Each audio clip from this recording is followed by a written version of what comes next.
Issue کی طرف آپ کی اٹینشن لاؤں گی. پارٹی قائد بڑے بھائی نواز شریف صاحب، پارٹی صدر چھوٹے بھائی شہباز شریف صاحب، سینئر نائب صدر دختر مریم نواز صاحبہ، پھر سیکرٹری مالیات سمدھی صاحب اسحاق ڈار صاحب، جماعت کے 4 بڑے عہدے ایک بار پھر شریف خاندان کے پاس ہی ہیں. چودھری صاحب، جمہوری دور ہے، جمہوری حکومت ہے، جمہوریت کے علمبرداروں کی موجودگی میں یہ انٹرا پارٹی الیکشن اور نتیجہ 100% غیر جمہوری نیپوٹزم پر مبنی کیوں دکھ رہا ہے؟ جمہوریت کی پاسداری کا معیار کیا یہ ہے کہ ایک مرتبہ پھر جن 4 مرکزی عہدوں کی آپ نے بات کی ہے، اس کے علاوہ جو ہماری مرکزی عہدے ہیں وہ تقریباً 25 سے 30 کے قریب لوگ ہوتے ہیں جو ہمارے مرکزی عہدیداران ہوتے ہیں.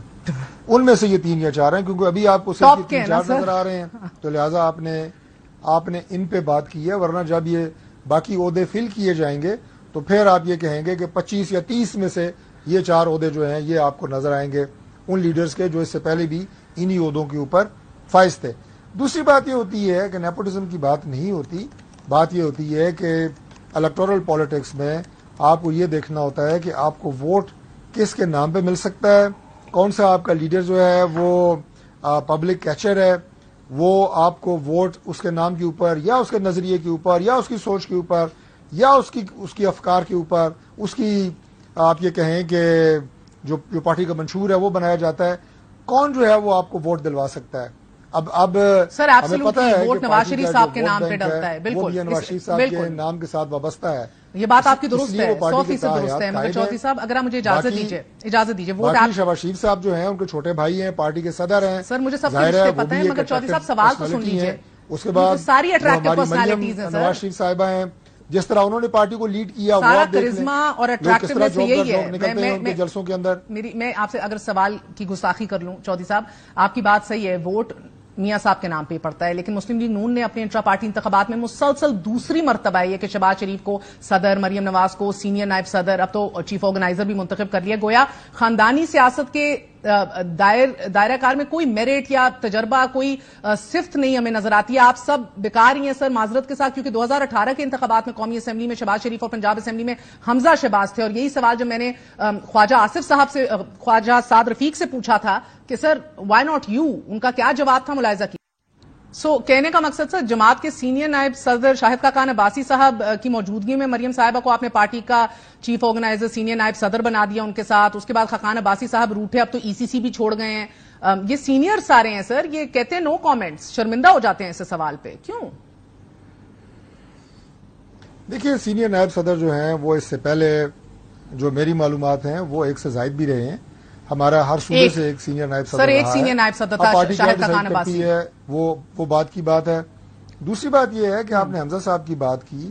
حمزہ صاحب کا جو الیکشن تھا اس وقت جو پنجاب میں، وہ ایک بڑی آپ یہ کہیں کہ بڑی ہنگامی صورتحال تھی اس وقت، اور اس میں کوئی بھی اور کینڈیڈیٹ اس وقت جس کے اوپر تمام جماعت کا اور باقی لوگوں کا اس کے اوپر اتفاق کرنا وہ اس وقت عملی طور پر ممکن نہیں تھا. یہ تو بڑی آپ یہ کہیں کہ پریکٹیکل بات ہے، میرے سامنے کی بات ہے جو میں آپ سے کر رہا ہوں، کیونکہ حمزہ صاحب ایک ایسی شخصیت تھے وہاں پہ جو غیر متنازع تھے.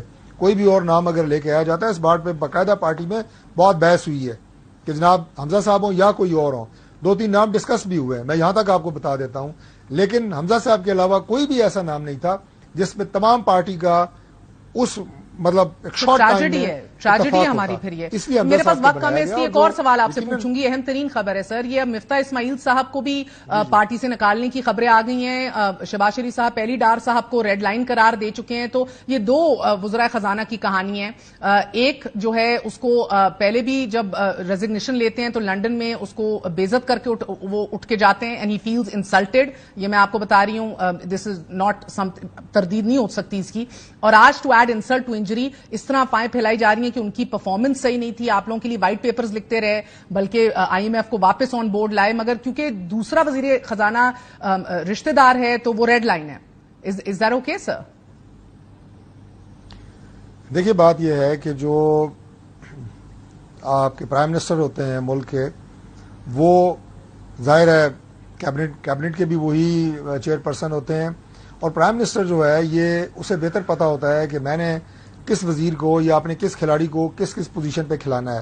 اگر کوئی کھلاڑی تبدیل ہوتا ہے، مفتاح اسماعیل صاحب کی بات کر رہا ہوں، تو یہ بات بالکل غلط ہے کہ آپ پارٹی کے اندر رہ کے تو بات کر سکتے ہیں، مجھے اگر پارٹی سے کوئی اختلاف ہے میں بات کر سکتا ہوں، میں کروں گا، میں وزیر رہا ہوں، آپ اپنے پرائم منسٹر کو اپنے تحفظات سے آگاہ کر سکتے ہیں، لیکن اگر میری جگہ کوئی وزیر اور لگایا جاتا ہے تو میں پریس کانفرنس سے شروع کر کے پارٹی پہ تنقید شروع کر دوں، پارٹی قیادت پہ تنقید شروع کر دوں، یہ بات غلط ہے۔ یہ بالکل میں بڑے کھلے دل کے ساتھ بڑے واضح انداز سے آپ کو بتا رہا ہوں، ہر جمہوری پارٹی کے اندر آپ بات کرتے ہیں، آپ کا رائٹ ہے، لیکن آپ پارٹی کے لیے جگ ہسائی کا سبب خود بھی بنے، پارٹی کو بھی بنانے کی کوشش کریں۔ To point out the obvious خلش کی وجہ سے سر ہم ڈیفالٹ کے دہانے پہ کھڑے ہیں، یہ بات ڈائجسٹیبل نہیں ہوتی۔ سر وہ پارٹی جو ایک جماعت کے تحفظات پر 25 ارب روپے فوری جاری کر رہی ہے ابھی، وہ اپنی ہی پارٹی کے سابق وزیر خزانہ کے تحفظات پہ انہیں پارٹی عہدے سے نکال رہی ہے۔ To point out the obvious کہ ہم ڈیفالٹ کے دہانے پر کھڑے ہیں۔ معذرت کے ساتھ انہوں نے کبھی بھی لائن نہیں کراس کی آپ کی قیادت کے حوالے سے۔